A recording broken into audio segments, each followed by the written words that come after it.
रचना के आधार पर और अर्थ के आधार पर। तो प्रधानता के आधार पर जब हम वाक्यों का वर्गीकरण करते हैं तो उसे हम वाच्य के नाम से जानते हैं, ठीक है। जो वाच्य होता है, जैसे आप अंग्रेजी भाषा में वॉइस के नाम से जानते हो, वहाँ पढ़ते हो, तो बिल्कुल कुछ कुछ वैसा ही होता है, ठीक है। लेकिन इसकी पहचान और सारी चीजें वो बिल्कुल अलग होंगी। नाम ही है कि जैसे आप अंग्रेजी भाषा में वॉइस कहते हो तो उसे वाच्य कह के पढ़ते हैं हम यहाँ पे, जैसे वो एक सेंटेंस का प्रकार है वैसे ही ये वाक्य का प्रकार है प्रधानता के आधार पर। अब यहाँ पे जो आधार आया है वो क्या है, वो शब्द है प्रधानता। अब इसमें सबसे पहले आप लोगों को इस बात को समझना है कि प्रधानता का मतलब क्या होता है। परिभाषा कहती है कि वाक्य के जिस रूप से यह ज्ञात हो कि वाक्य में क्रिया द्वारा बताए गए विषय में कर्ता, कर्म अथवा भाव में से कौन सा प्रमुख है, यानी कौन सा प्रधान है, या दूसरे शब्दों में वाच्य वाक्य का वह रूप है जिससे यह ज्ञात होता है कि वाक्य में कर्ता प्रधान है, कर्म प्रधान है अथवा भाव प्रधान है। तो इस बात को समझना है पहले तो कि प्रधानता का मतलब क्या है, प्रधान होने से क्या है। तो ध्यान देना, प्रधान होने से मतलब यह है कि आपका फोकस किस पे जाएगा, कर्ता पे फोकस जाएगा या कर्म पे फोकस जाएगा या भाव पे फोकस जाएगा, यानी जो मेन सारे वाक्य में से जो फोकस जिस पे जाएगा वही उसका प्रधान होगा, ठीक है। तो ये जो फोकस जाने वाली बात है, प्रधानता वाली बात है, ये हमको इतनी आसानी से समझ में नहीं आती है। इसको समझने के लिए अलग समझ चाहिए हमें, लेकिन हमें नहीं समझ में आता तो उसके लिए तरीका है कि हम कैसे पहचान कर सकते हैं इसकी, तो वो मैं यहाँ पे आपको बताऊंगी। तो हम बात करेंगे इसके भेद की, वाच्य के भेद की। तो 3 प्रकार का होता है, कर्तृवाच्य जिसे आप कर्तावाच्य भी कह सकते हैं, कर्मवाच्य और भाववाच्य। 3 प्रकार का होता है। इसके नीचे शॉर्ट ट्रिक लिखनी है, लेकिन ये हम लिखेंगे बाद में, जब हम बाद में पढ़ लेंगे। पहले एक एक करके इनको समझते हैं कि ये होता क्या है। पहला पॉइंट है कर्तृवाच्य या कर्तावाच्य। कर्तृवाच्य क्या होता है, कर्तृवाच्य में कर्ता की प्रधानता होती है। इस तरह के वाक्यों में कर्म गौण रहता है। कर्तृवाच्य में क्रिया सकर्मक भी हो सकती है और अकर्मक भी। अब ये इसने जो बात कही है इसमें आपको इसे समझना है कि इसमें क्या होता है, कर्ता प्रधान होता है, यानी मुख्य कौन होता है, कर्ता होता है, काम को करने वाला ही इसमें क्या है, मुख्य है। अब इसमें किस तरह के वाक्य होते हैं, अब इसकी जो क्रिया होती है वो सकर्मक भी हो सकती है, सकर्मक मतलब जो अपने साथ कर्म लेकर आए, और अकर्मक भी हो सकती है जो अपने साथ कर्म नहीं लेकर आए, ठीक है। तो दोनों तरीके से होते हैं। अब कहा है कि कर्म गौण रहता है, गौण मतलब कम महत्वपूर्ण, यानी उसका ज्यादा महत्व नहीं होता। तो इसमें वाक्य प्रयोग करो और वाक्य प्रयोग करके फिर हम इसको और समझने की कोशिश करते हैं। जैसे पहला वाक्य हम लेते हैं, पहला वाक्य लिखा हमने, निखिल सोता है। दूसरा वाक्य, शिक्षक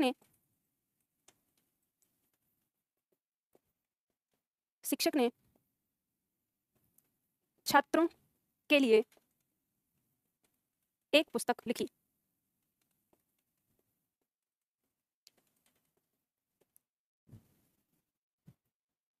तीसरा वाक्य लिखो, सुरेश दिन में 4 घंटे पढ़ाई करता है।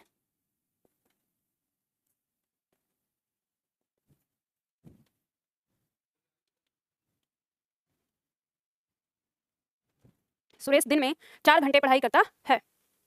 एक और वाक्य लिख लो, वह अगले महीने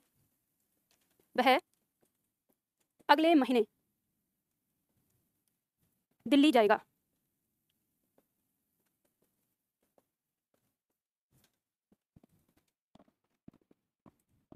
वह अगले महीने दिल्ली जाएगा। ये वाक्य लिखे हमने 4। अब देखो समझो, ये सारे के सारे वाक्य हमारे क्या हैं, कर्तृवाच्य हैं, ठीक है। अब इनकी पहचान हम कैसे करेंगे, तो इनकी पहचान हम ये कर सकते हैं कि जब हमें किसी कर्ता कारक के बाद, यानी कर्ता कारक है, इसके बाद अगर हमें कोई ने कारक चिन्ह देखने को मिले या शून्य कारक चिन्ह देखने को मिले, ठीक है। ने कारक चिन्ह या शून्य कारक चिन्ह अगर आपको देखने को मिलता है तो वो वाक्य आपका क्या होता है, वो कर्तृवाच्य होता है। ये पहचान आप अपने अगर आपने बना ली तो आप आसानी से समझ लेंगे। अब देखो हम यहाँ बात करते हैं, हमने कहा निखिल सोता है, तो इसमें सोने का काम करने वाला कौन है, निखिल है। तो फोकस जो है वो निखिल पे आ रहा है, यानी कि निखिल सोता है तो फोकस निखिल पे है, यानी कर्ता पे। शिक्षक ने छात्रों के लिए पुस्तक लिखी है, तो इसमें जो फोकस है वो किस पर है, वो शिक्षक पर है, क्योंकि शिक्षक ने लिखी है, काम किसने किया है, शिक्षक ने किया है, ठीक है। तो यहाँ पर शिक्षक ने, तो यहाँ हमारा शून्य कारक चिन्ह और यहाँ पर ने कारक चिन्ह आ गया, ठीक है। दोनों ही स्थिति हो गई।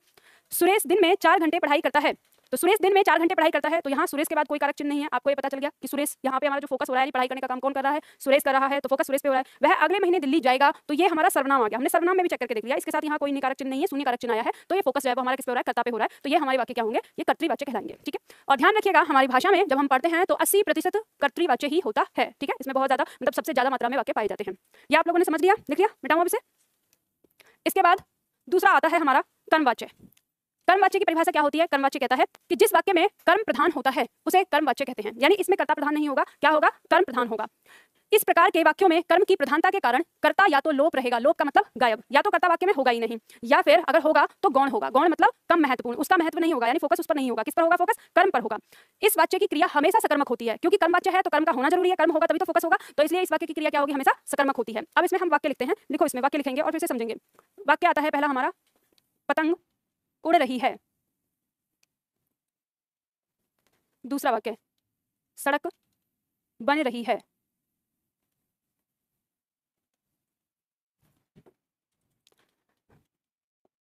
छात्र के द्वारा पत्र लिखा गया।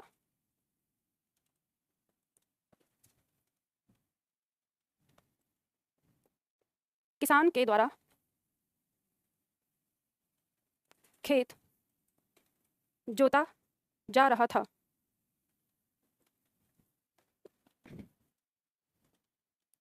खेत जुत रहा था।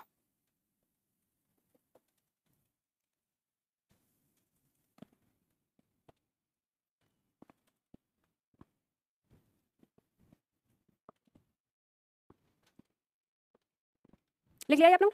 चलो देखो, अब लिखो, इसे समझो। हमने यहाँ पे क्या कहा है, कर्मवाच्य ने हमको यहाँ पर दो स्थिति बताई है कि या तो कर्ता हमारा क्या होगा, लोप होगा, या तो फिर क्या होगा, गौण होगा। ठीक है, गौण का भी मतलब ये है कि उसका कोई महत्व नहीं है।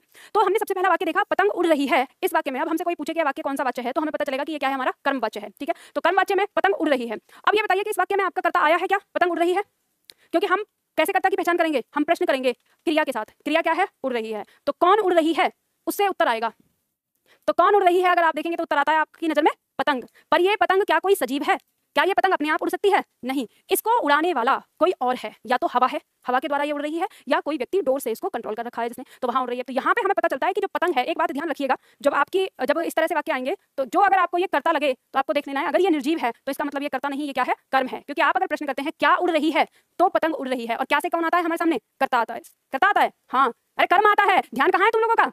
मैं वही तो, हाँ मैम बोल रही है तो सही बोल रही होंगी। हाँ, क्या से जब हम प्रश्न करते हैं तो जो उत्तर आता है वो क्या होता है, कर्म होता है। ठीक है, तो क्या उड़ रही है, पतंग उड़ रही है। अब हम ऐसे ये पहचान कर लेते हैं कि पतंग अपने आप नहीं उड़ सकती, इसको उड़ाने वाला कोई ना कोई होगा, या तो हवा के माध्यम से उड़ेगी या फिर डोर के माध्यम से कोई व्यक्ति कंट्रोल कर रहा होगा। तो यानी जो कंट्रोल करने वाला है वो यहाँ पर क्या है, गायब, यानी लोप हो चुका है उसका। तो यानी वाक्य में कर्ता का लोप हो चुका है, तो वाक्य में कर्ता नहीं है, तो यह कौन सा होगा, यह कर्मवाच्य कहलाएगा। ठीक है, दूसरा है सड़क बन रही है।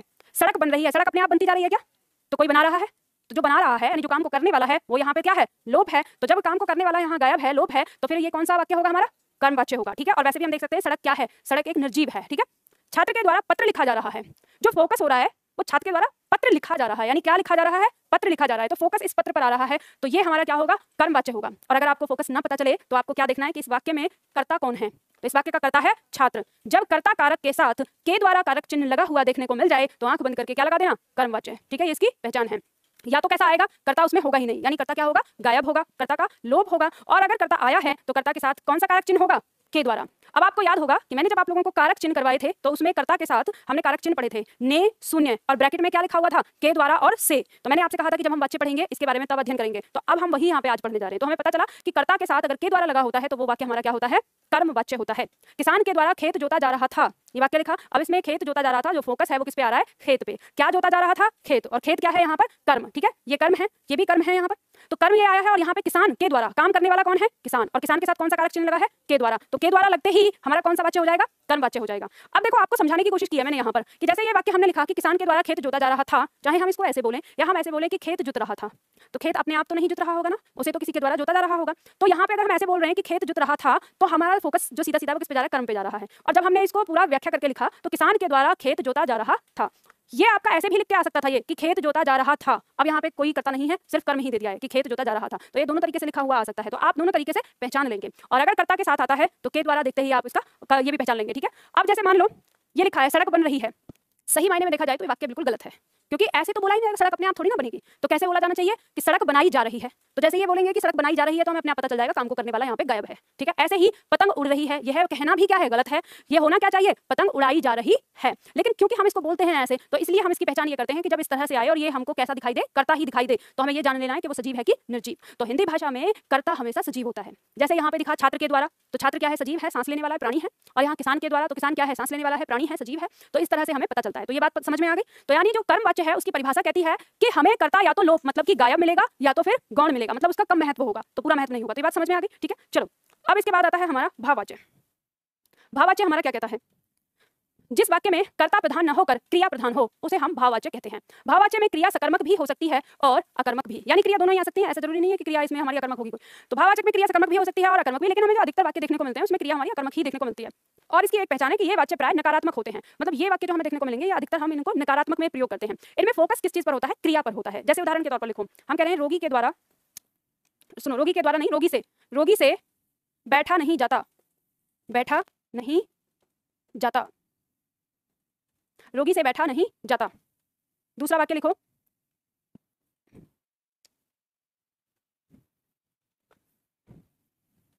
तुमसे हिंदी लिखी नहीं जाती, जाती है। तुमसे हिंदी लिखी नहीं जाती है। ठीक है, एक और वाक्य लिखो, उससे दौड़ा नहीं, उससे दौड़ा नहीं जा रहा है, उससे दौड़ा नहीं जा रहा है।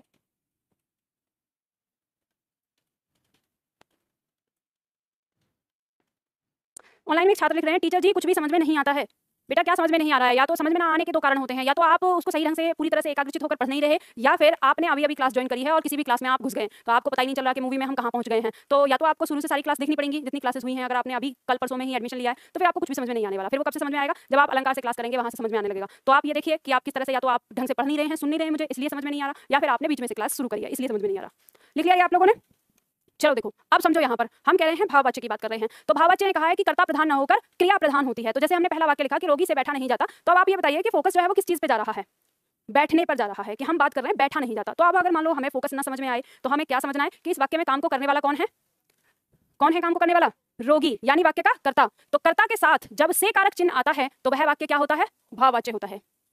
जी बिल्कुल, तीनों को अब एक साथ आपको बताऊंगी, फिर कैसे 2 सेकंड में आप याद करेंगे। अब यहाँ पे इतना समझ लीजिए, हम यहाँ पे बात कर रहे हैं रोगी से बैठा नहीं जाता। एक तो हमें नेगेटिव मिल रहा है, ठीक है, नकारात्मक वाक्य आ रहा है। फिर हम देखेंगे कि फोकस जो हो रहा है वो बैठने पे हो रहा है। बात ये कर रहा है कि रोगी इतना कमजोर है कि बैठा भी नहीं जा रहा उससे, ठीक है, तो हम फोकस इस पे कर रहे हैं। अब दूसरा, तुमसे हिंदी लिखी नहीं जाती है, तो तुमसे हिंदी क्या नहीं हो रही है? लिखी नहीं जा रही है। तो हमारा फोकस क्या है? वो लिखने पर है कि लिखा नहीं जा रहा। अब इसमें लिखने वाला कौन है? तुम, ठीक है, और इस तुम के साथ ही क्या लग गया? से कारक चिन्ह। तो से कारक चिन्ह आ गया, तो ये हमारा यहाँ पे हम किसमें आ जाएगा? भाववाच्य में, ठीक है, कर्ता के साथ। उससे दौड़ा नहीं जा रहा, तो उससे क्या नहीं हो रहा काम? दौड़ा, यानी फोकस जो है वो हम किस पे कर रहे हैं? दौड़ने पे कर रहे हैं। लेकिन अगर हमें ऐसे समझ में ना आए तो हम ये समझेंगे वाक्य में दौड़ने का काम कौन कर रहा है? वह, ठीक है, दौड़ने का काम कौन कर रहा है? वह। और जब ये वह आ गया, वाक्य का कर्ता कौन है? वह, तो इसके साथ क्या लगाएंगे हम? से कारक चिन्ह। तो वह से तो नहीं होता, फिर उसको हम किस में बदल देते हैं? उससे, ठीक है। तो यानी यहाँ वह के साथ क्या लगा है? से कारक चिन्ह लगा है। तो ये हमारा जैसे ही से कारक चिन्ह आ गया तो हमारा वो क्या हो जाएगा? भाववाच्य हो जाएगा। बात समझ में आ गई? तो वाक्यों की पहचान आप इसी तरह से करते हैं। तो ये वाक्य आपका जो वाच्य है वो यहाँ समाप्त होता है। अब मैं आपको इसका शॉर्ट ट्रिक बताती हूँ, यानी आप इसको समझ लो तीनों को एक साथ समझने के लिए। यानी हमने बात कही है कि वाच्य में जो हमारा कर्तृवाच्य है, इसकी पहचान करने के लिए आपको क्या खोजना है? वाक्य में खोजना है कर्ता, ठीक है। क्या खोजना है वाक्य में? कर्ता। और इस कर्ता के साथ क्या होना चाहिए? या तो ने कारक चिन्ह हो, या तो शून्य कारक चिन्ह हो। और शून्य कारक चिन्ह आप जानते हैं जब कोई कारक चिन्ह नहीं होता उसको कहते हैं शून्य कारक चिन्ह। तो कर्ता के साथ जब कोई कारक चिन्ह न हो जिस वाक्य में, तो वह भी कौन सा होगा? कर्तृवाच्य। और जब कर्ता के साथ ने कारक चिन्ह हो तो वह भी कौन सा होगा? कर्तृवाच्य। जब आप कर्मवाच्य खोजेंगे तो भी आप वाक्य में क्या खोजेंगे? कर्ता ही खोजेंगे, ठीक है। लेकिन अब यहाँ देखेंगे कि कर्ता के साथ क्या होना चाहिए? के द्वारा होना चाहिए। यदि कर्ता के साथ के द्वारा लगा है तो वह वाक्य क्या है? हमारा कर्मवाच्य है। या फिर कर्ता क्या होना चाहिए? लोप होना चाहिए, मतलब कि गायब। या तो वाक्य में कर्ता होना ही नहीं चाहिए, वाक्य में कोई कर्ता नहीं, तो वो वाक्य क्या हो जाएगा? कर्मवाच्य हो जाएगा। या फिर वाक्य अगर आया है, वाक्य में कर्ता आया है, तो कर्ता के साथ कौन सा कारक चिन्ह होगा? के द्वारा, ठीक है। भाववाच्य की बात करेंगे तो भाववाच्य में हम क्या खोजेंगे? कर्ता ही खोजेंगे, वाक्य में कर्ता ही खोजेंगे। लेकिन अब इस कर्ता के साथ से कारक चिन्ह होना चाहिए, ठीक है। अब इस कर्ता के साथ क्या होना चाहिए? से कारक चिन्ह। तो हम खोजेंगे कर्ता से ही। तो अब आपको याद आ गया होगा, जब मैंने आपको कारक चिन्ह पढ़ाए थे तो उसमें जब हमने कर्ता कारक पढ़ा था तो हमने उसके कारक चिन्ह पढ़े थे कि ने, शून्य और ब्रैकेट में हमने पढ़ा था के द्वारा और से। इस तरह से हमने पढ़ा था, आप चेक कर सकते हैं जाकर अपनी किताब में। तो इनका मतलब ही क्या था? इनका मतलब ये था ने और शून्य जो है ये किसमें आएंगे? कर्तृवाच्य के अंदर आएंगे। के द्वारा ये आएंगे कर्मवाच्य के अंदर, और जो ये से है ये किसके साथ आएगा? भाववाच्य। ये हिंट आपको पहले ही दी हुई थी, बस इतना ही है, इसमें कुछ नहीं है। अब देखो एक बात ध्यान रखना, आप ये कहेंगे कि मैम इतना आसान है, हमको तो बहुत टफ लगता था। टफ इसलिए लगता था क्योंकि आपने इसको पढ़ा नहीं है। और आप अगर इसको किताबों में पढ़ेंगे तो जैसे मैंने पहले पढ़ाया, किताब आपको ऐसे पढ़ा के छोड़ देती है। अब मैंने जो आपको ट्रिक बताई, ये ट्रिक आपको समझ में आएगी तब जब आप कम से कम 20-25 उदाहरण इसके करेंगे, बार बार करेंगे, बार बार उसका अभ्यास करेंगे। तो एक दिन आपका दिमाग आपसे कहेगा कि अरे इनमें अंतर करके देख लो, ये अंतर हो रहा है। तो वो चीज जो आप बार बार अभ्यास करके समझते, वो चीज मैंने आपको पहले बता दी, इसके माध्यम से आप समझेंगे। तो इसके लिए आपका ये जो टॉपिक है क्या हो जाता है? बिल्कुल आसान हो जाता है। आपको कहीं कुछ और भागने की जरूरत नहीं है। आप फोकस करना है, जो भी वाक्य उठाएंगे हर वाक्य में आपको बस यही फोकस करना है, वाक्य में कर्ता कहाँ है, किधर गया है, कौन सा कर्ता है, उसके साथ कारक चिन्ह कौन सा, उस आधार पर आप अपना क्या बता देंगे? भाववाच्य बना लेंगे, ठीक है। ये उतार लिया आप लोगों ने। अब यहाँ पे आपको क्या करना है? वाक्य का परिवर्तन करना है। क्या होता है कि आपकी कुछ परीक्षाओं में, जैसे एमपीएसआई की परीक्षा में वाक्य परिवर्तन दे दिया जाता है, आपको कर्मवाच्य बनाना है। तो आपको वाक्य परिवर्तन करना है, तो बताइए कैसे बनाएंगे? सविता के द्वारा नृत्य किया गया, क्योंकि आप बना रहे हैं कर्मवाच्य, तो आपको कर्ता के साथ क्या रखना है? के द्वारा रखना है। लिख लो, चलो, सविता के द्वारा नृत्य किया गया। अब एक बात और ध्यान रखनी है आपको वाक्य बनाते समय कि यह जिस काल में है इसको उसी काल में रखेंगे हम, ठीक है। वाक्य परिवर्तन में आपको यह ध्यान रखना होता है कि वाक्य परिवर्तन में हम उसके जो जिस काल की क्रिया होती है उसी काल में रखते हैं, काल परिवर्तन नहीं करेंगे। दूसरा वाक्य आता है मोहन कल किताब पढ़ रहा था। इसको भी बताना है आपको कर्मवाच्य में। वाक्य का कर्ता मोहन और मोहन के साथ के द्वारा लगा के बनाओ। मोहन के द्वारा कल किताब पढ़ी जा रही थी, क्योंकि यहाँ पे अब आप कहेंगे कि मैम यहाँ पे रहा था और वहां पे रही थी क्यों आ गया?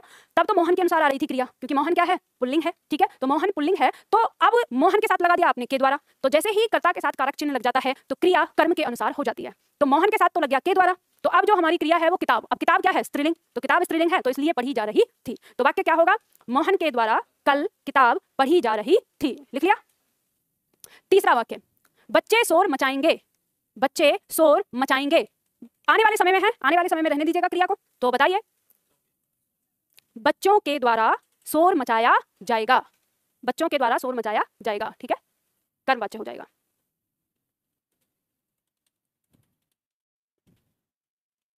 बताइए आसान है कि नहीं, कुछ है इसमें, जब तक नहीं पढ़ते तब तक है हमारे लिए टफ। नेक्स्ट देखो नंबर 4, रामू नहीं दौड़ता है, ये कर्तृवाच्य है और इसका आपको भाववाच्य बनाना है। इसमें एक बात ध्यान रखना, जो आप नकारात्मक शब्द लगा रहे हैं ये क्रिया के बाद लगाना पड़ेगा आपको। तो रामू से, एक तो कर्ता के साथ से कारक चिन्ह लेके आएंगे, रामू से दौड़ा नहीं जाता है, ठीक है, क्या हो जाएगा, रामू से दौड़ा नहीं जाता है, ठीक है। अरे ये क्या लिख रहे हो ऑनलाइन में, बच्चे के द्वारा शोर मचाएगी, ये क्या है, बच्चे के द्वारा, पहली चीज तो बच्चों के द्वारा, जब बहुवचन आ गया तो बच्चों लगेगा, ठीक है। अब बच्चे के द्वारा करोगे तो एक वचन हो गया, वो बात समझ में आ गया है। तो दूसरा बताओ, पार्वती नहीं हंसती थी, पार्वती से हंसा नहीं जाता था। अब ये ता है, ता थी, ती थी, इसका ध्यान रखना है आपको।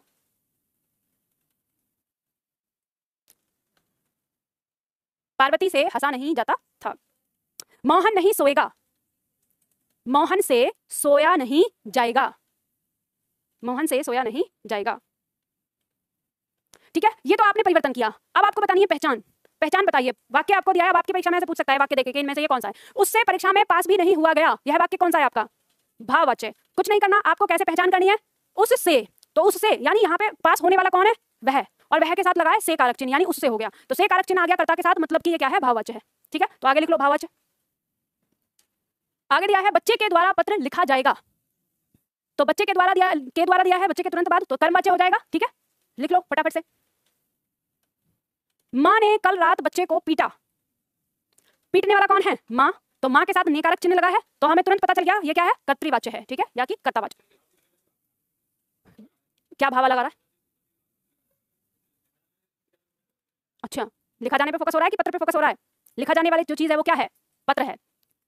ये जो तुम्हारे दिमाग में चल रहा है ना कि भाव तो कुछ और आ रहा है, इसी भाव को, क्योंकि तुम कुछ के कुछ भाव को कहाँ का कहाँ ले जाओगे, वही गड़बड़ ना हो इसके लिए कारक चिन्ह से पहचान बताइए मैंने, समझ रहे हो ना। तो ये जो आप, हाँ जी, वरना तुम मतलब फिर कहानी सुनानी पड़ेगी, हाँ, मतलब तुम ऐसे ही ले जाओगे, उलट के ले जाओगे, आपको समझ में नहीं आएगा, आप सोचेंगे मैम फोकस तो यहाँ पे हो रहा है, मैं कहूंगी नहीं बेटा इस पर नहीं, मुझे तो यही फोकस लग रहा है, तो मैं जबरदस्ती अपना दिमाग को उधर ले जाओगे, तो इसलिए मैंने पहचान किससे बताई है, कारक चिन्ह से। तो अब आपको फोकस करने की जरूरत नहीं है, आपको कारक चिन्ह पकड़ना है और अपना उत्तर देना है, ठीक है। आगे देखो, और नहीं तो ये बात भी सिद्ध होती है कि जब हमारा कर्ता आ गया, कर्ता के साथ जो एक कारक चिन्ह लगता है ने, और उसके साथ या तो शून्य कारक चिन्ह होता है, तो फिर ये दो कारक चिन्ह आने की बात ही क्या थी, तो दो कारक चिन्ह आने का मतलब है कि फोकस उस पे से हटाना है, फोकस कहीं और ले जाना है, तो इसलिए दो अलग कारक चिन्ह लगे हैं, के द्वारा और से, ठीक है। अब देखो, रोगी से उठा नहीं जा सका, तो उठने वाला, काम को करने वाला कौन है, रोगी, और रोगी के साथ आ रहा है से कारक चिन्ह, तो मतलब ये हो गया भाववाच्य, ठीक है। दीपक आज घर नहीं जाएगा, कर्तृवाच्य हो जाएगा, क्योंकि दीपक के साथ शून्य कारक चिन्ह है, जब कोई कारक चिन्ह ना आए तो वो क्या होता है, शून्य कारक चिन्ह, हाँ जी, हाँ, कर्तृवाच्य होगा, कृतवाच्य नहीं पढ़ेंगे। देखो, जब भी किसी शब्द के उच्चारण में आपको दिक्कत हो तो आप उसके टुकड़े कर दो, ये है आपका कर्तृ, ठीक है। तो कर्तृ को कैसे पढ़ेंगे, ये हो गया आपका व्यंजन, ठीक है, इसके बाद इसका स्वर, फिर यहाँ पर ये व्यंजन जो ऊपर गया हुआ है, फिर उसके बाद ये व्यंजन है, और फिर इसका ये स्वर है। तो अब इसको पढ़ो, क, ये र है त पर आते हुए, और ये त्रि, तो कर्तृ, क्या हुआ उच्चारण, कर्तृ, ठीक है। जब भी कभी शब्द में आपको उच्चारण के लिए समस्या आए तो उसको तोड़ लो। मैं हमेशा कहती हूँ हिंदी में कोई बात अगर आपको परेशान कर रही है, कोई भी चीज, तोड़ फोड़ मचा दो, उसमें समझ में आ जाएगा। हर जगह नहीं करना, पता चले कि मैंने कहा घर पे कोई बात परेशान कर रही है, घर में तोड़ फोड़ मचा दिया, ऐसा नहीं है। हिंदी के शब्दों की बात कर रही हूँ, तो यहाँ जो भी चीज परेशान करे उसे तोड़ दो, और तोड़ के आपको सारी चीज समझ में आ जाएगी, ठीक है। अगला बताओ, उसके द्वारा किताब पढ़ी जा रही है, उसके द्वारा, ठीक है, तो के द्वारा आ गया, मतलब कि हमारा कर्मवाच्य हो गया। तो बताइए इसमें कहीं कोई समस्या ऐसा जो आपको न समझ में आए या कोई परेशान कर रही हो, आ गई समझ में, चलो तो फिर मजे करो। किसको नहीं लिख पाए, ट्रिक नहीं लिख पाए, तो कहाँ तुम जंगल में उसी कहाँ थे, पड़ोसी से देखो, अब वहां पे रखी है, फिर मुझे दोबारा लिखना पड़ेगा, ठीक है। तो ये बात आपको समझ में हो गई, तो वाच्य यहाँ पे हमारे समाप्त। अब अगर मैं आपको अगला भेद पढ़ाती हूँ वाक्य का, तो वाच्य उड़ जाएगा, ठीक है, सिर पे से वाच्य फिर उड़ जाएगा, तो तब तक क्या करते हैं, शब्दावली करते हैं। तो निकालो शब्दावली, शब्दावली निकालो फटाफट से।